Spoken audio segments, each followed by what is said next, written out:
On the reasons why the Electoral College is bad. Background.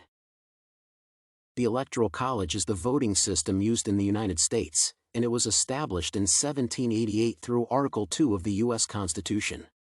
Therefore, it can only be abolished through a constitutional amendment with 2/3 in both houses of Congress approving the process.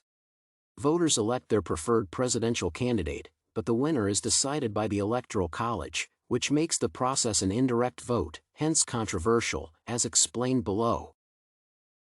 Reviewing the reasons. It is undemocratic.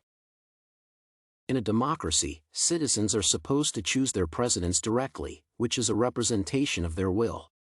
However, under the Electoral College, representatives from different regions elect the president, which is not representative of the people's will. Therefore, people are increasingly concerned about why they should participate in an election if their votes would not count in the end, and this aspect has created voter apathy.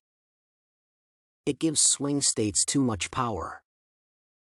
The two main political parties in the United States, Republicans and Democrats, are assured that they will win the electoral votes in some states, such as California and Indiana, for the Democrats and Republicans, respectively.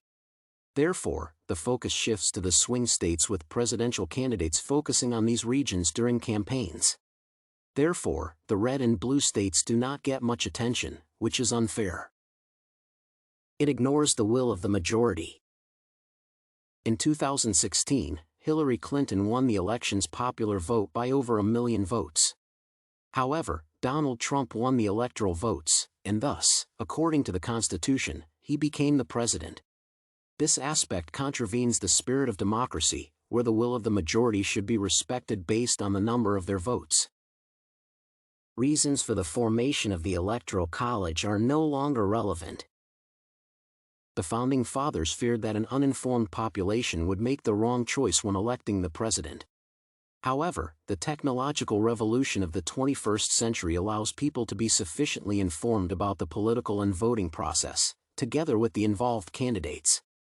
Additionally, the Founding Fathers feared influence by sinister bias. However, the members of the Electoral College are elected along party lines, and they are expected to vote based on party interests. It entrenches the two-party system. The Electoral College entrenches the culture of a two-party system. A candidate in a third party is likely to affect the chances of one of the dominant parties winning. Therefore, smaller parties are silenced in the process, and they cannot grow. Voters allied with these smaller parties could decide not to vote because their candidates are unlikely to win. This trend increases voter apathy, which is retrogressive in any democratic voting process. It creates a possibility of faithless voters. Voters are expected to vote according to the patterns of their states. For instance, those in California are expected to vote for the Democratic candidate. However, some individuals are not bound to such beliefs. They vote based on their choice, and they are thus branded rogue voters, which is a concern for the critics of this system. Conclusion.